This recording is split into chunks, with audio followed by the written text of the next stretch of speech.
Of the various dark wizards that have stained wizarding history, very few have been able to perform the most sadistic of magical rituals, Horcrux creation. In fact, of the long list of dark wizards that have plagued the wizarding world at large, only 2 or 3 names are known to have successfully created Horcruxes. The most infamous and obvious name that comes to mind is Lord Voldemort, who created more Horcruxes than anyone else in wizarding history. The next name that comes to mind is Owle Bullock, a wizard who I just recently made a video on. In that video, I theorized that Owle, who authored Secrets of the Darkest Art, a book containing any and all information about Horcruxes, was actually the original Horcrux creator. And the final and confirmed Horcrux creator was a wizard by the name of Herpo the Foul, a powerful ancient wizard that hailed from Greece. But one thing I've never really gotten into is what happened to the Horcruxes of those other Horcrux creators. Voldemort's Horcruxes were destroyed, we know that much. But what about Herpo? If a Horcrux makes you immortal and anchors you to the world of the living, then it could mean that somewhere out there, Herpo the Foul still exists. You guys have been asking for it, so here it is. Today we're going to be diving into what Herpo the Foul's Horcrux is, where it is, and whether or not Herpo, one of the most powerful practitioners of dark magic to ever live, is still out there. Let's dive in.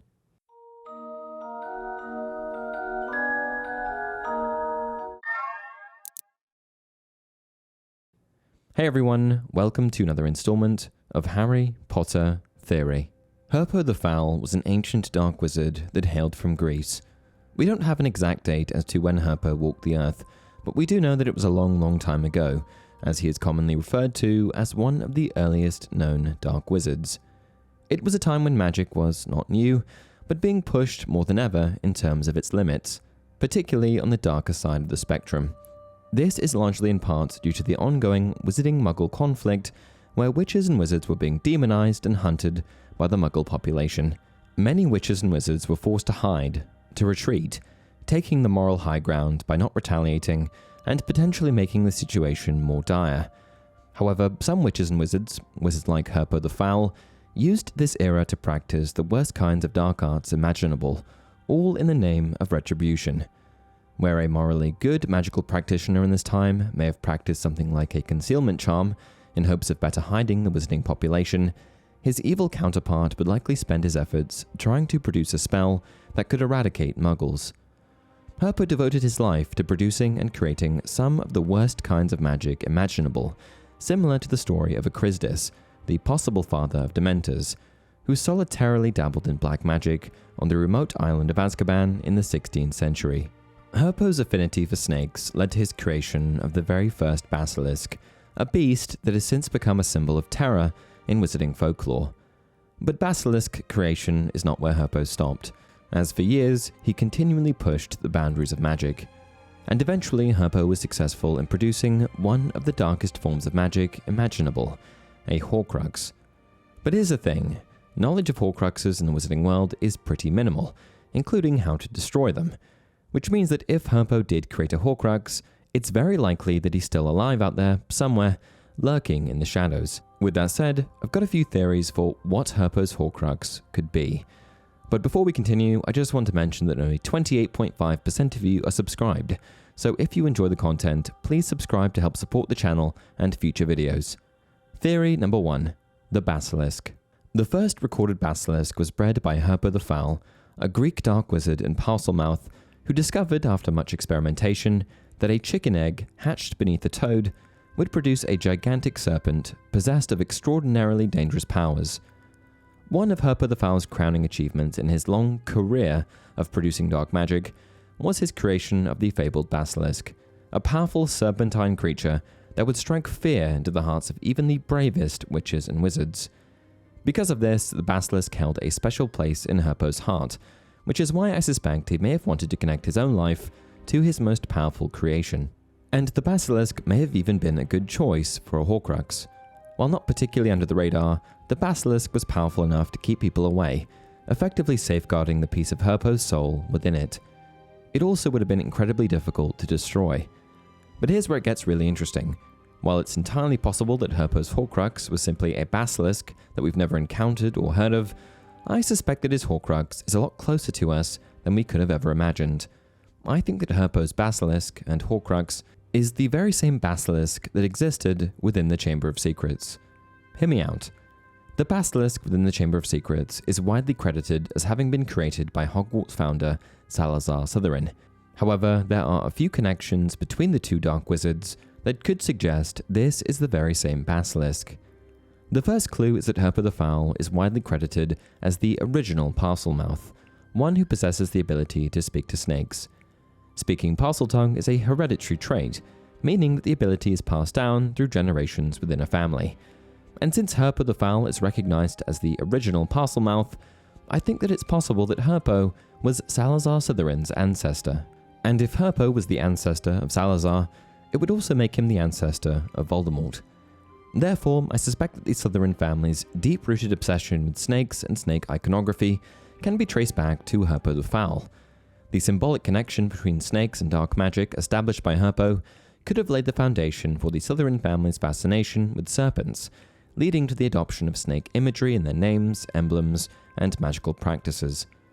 And if all of this is true, it's possible that Voldemort drew inspiration from his ancestor when he decided to turn another snake, Nagini, into a Horcrux of his own.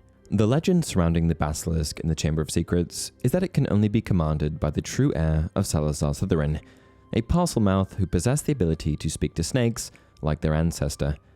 But I think that it started earlier than that, and that power of the Basilisk stems from its original creator, Herpo the Foul. The horrible irony of all of this, however, is that one of the only known substances capable of destroying a Horcrux is basilisk venom.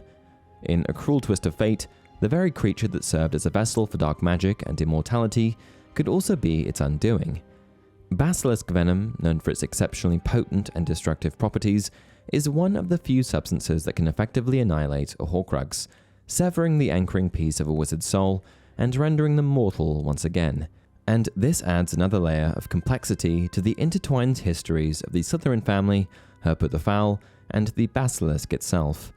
The Basilisk, once a symbol of power and protection for dark wizards seeking immortality through Horcrux creation, becomes a double-edged sword that can ultimately bring about their downfall. The cyclical nature of magic, with its intertwining of creation and destruction, life and death, is exemplified in the relationship between the Basilisk, Horcruxes, and the dark wizards who sought to manipulate these forces for their own ends. In the end, this connection between the Basilisk and Horcruxes serves as a cautionary tale about the consequences of dabbling in forbidden magic and the ultimate price that one must pay for seeking eternal life through dark means. Theory 2. The Opal Necklace. An object you may have forgotten entirely, the Opal Necklace is first brought to our attention quite early on in the books, with its role not becoming clear until much later on. We first see the necklace when Harry mistakenly enters Borgin and Burke's in the year 1992. The sinister necklace was on display in the unusual shop, complete with a warning label. "Do not touch, cursed," has claimed the lives of 19 Muggle owners to date. After that, the necklace isn't discussed or seen again. That is, until the Half-Blood Prince, when Katie Bell finds herself being afflicted by the necklace's horrible dark curse. At once, Katie rose into the air, gracefully, her arms outstretched, as though she was about to fly.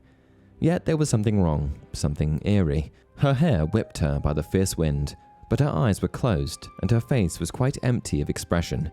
Then, 6 feet above the ground, Katie let out a terrible scream.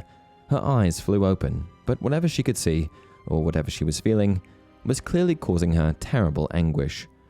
And I don't know about you guys, but when I first read about the evil dark curse placed on the necklace, I immediately began to consider that it was very Horcrux-esque. The curse placed on the necklace and the way that it spreads reminds me a lot of the ring Horcrux and the curse that subsequently afflicted Dumbledore. She appears to have brushed the necklace with the smallest possible amount of skin. There was a tiny hole in her glove.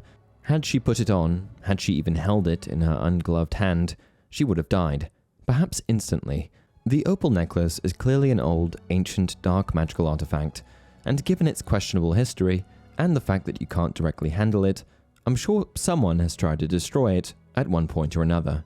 Its existence in the Half-Blood Prince, however, is certainly a testament to its resilience, and I think that its durability may be one of the reasons that points to it being a Horcrux. But one question remains: Why an opal necklace? I think that clue lies in Herpo's heritage, because you see, opals were symbolic to the ancient Greeks. The ancient Greeks called opals opalios, which means to see a change in color. They revered opals as symbols of hope, love, and purity, believing that the gemstone's captivating play of colors reflected the beauty and wonders of the world. It was also believed that wearing opal could bring good fortune, protect against evil, and strengthen relationships. Given that opals were regarded in Greek mythology as symbols of these things, it's possible that Herpo the Foul's selection of an opal necklace as a Horcrux reflects his twisted interpretation of these positive qualities. By perverting the symbolism associated with opals, Herpo may have sought to imbue his Horcrux with layers of complexity and contradiction, in line with his dark and malevolent intentions. Furthermore, the mythical associations of opals in Greek culture, including stories of battles among gods and mythical beings, could add another dimension to the significance of the opal necklace as a Horcrux.